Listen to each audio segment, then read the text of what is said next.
सुप्रभात प्यारे बच्चों। कक्षा 9 के रसायन में हम लोग अध्ययन कर रहे थे मैटर इन आवर सराउंडिंग, हमारे आसपास के पदार्थ। इसमें आप जान पाए कि हमारे आसपास कि वे वस्तुएं जो स्थान घेरते हैं, जिनमें भार होता है, उन्हें द्रव्य या पदार्थ कहते हैं।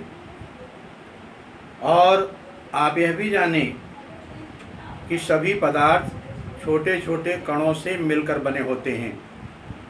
आज हम लोग इसी चैप्टर के अध्ययन में आगे अध्ययन करेंगे कैरेक्टरिस्टिक्स ऑफ मैटर पार्टिकल्स।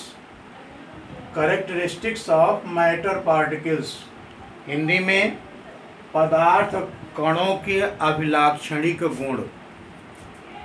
पदार्थ जब कणों से मिलकर बने होते हैं तो इनके कणों के क्या अभिलाक्षणिक गुण हैं, ये हम लोग आज के अध्ययन में जानेंगे। तो पदार्थ कणों का पहला गुण है, पदार्थ कणों के बीच रिक्त स्थान पाए जाते हैं। नोट कर लें, पहला, पदार्थ कणों के बीच रिक्त स्थान पाए जाते हैं। ये आप प्रयोग करके देखें। जब आप पानी में चीनी या नमक को डालें तो इनको घोल देने के बाद भी पानी के स्तर में कोई वृद्धि नहीं हुई, क्योंकि नमक या चीनी के कण जल कणों के बीच में समाहित हो गए। तो सभी द्रव्य कणों से मिलकर बने हैं और पदार्थ कणों के बीच रिक्त स्थान पाया जाता है। आप नींबू और पानी का सेवन करते हैं। जब पानी में नींबू का रस मिलाया जाता है तो ये दोनों परस्पर मिल जाते हैं, क्योंकि इनके कणों के मध्य रिक्त स्थान पाया जाता है। ये एक दूसरे में समाहित हो जाते हैं। इसी तरह से घर में चाय बनती होगी। जब चाय, पानी, चीनी को एक साथ उबालते हैं तो इनके कण परस्पर मिल जाते हैं, क्योंकि कणों के मध्य रिक्त स्थान पाया जाता है। दूसरा है, पदार्थ कण निरंतर गतिशील होते हैं। दूसरा क्या है? पदार्थ कण निरंतर गतिशील होते हैं। तो पहला आप जान पाए कि पदार्थ कणों के मध्य रिक्त स्थान पाया जाता है, और दूसरे बिंदु में लिख लीजिए, पदार्थ कण निरंतर गतिशील होते हैं। ये आप दैनिक जीवन में देखते रहते हैं। जब घरों में अगरबत्ती जलाई जाती है तो इसकी सुगंधी चारों ओर फैलने लगती है। पहले पूरे कमरे में फैल जाती है, फिर अगर दरवाज़ा खुला हो तो बाहर भी फैलती है। तो ये ऐसा इसलिए संभव है कि क्योंकि अगरबत्ती से निकले सुगंध के कण गति करते रहते हैं। ये गति के कारण फैलते रहते हैं, इनमें गतिज ऊर्जा पाई जाती है। इसी प्रकार पानी में रंग का कोई कण या स्याही की एक बूंद डाल दीजिए तो आप देखेंगे कि ये पूरे में फैलने लगता है, क्योंकि स्याही के कण पानी में गति करने लगते हैं।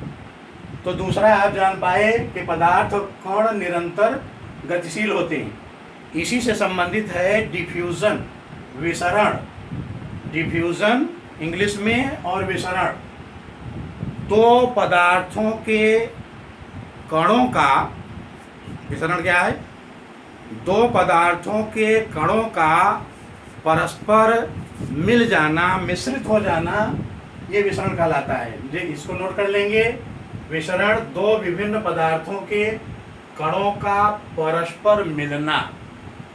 दो विभिन्न पदार्थों के कणों का परस्पर मिलना विसरण कहलाता है।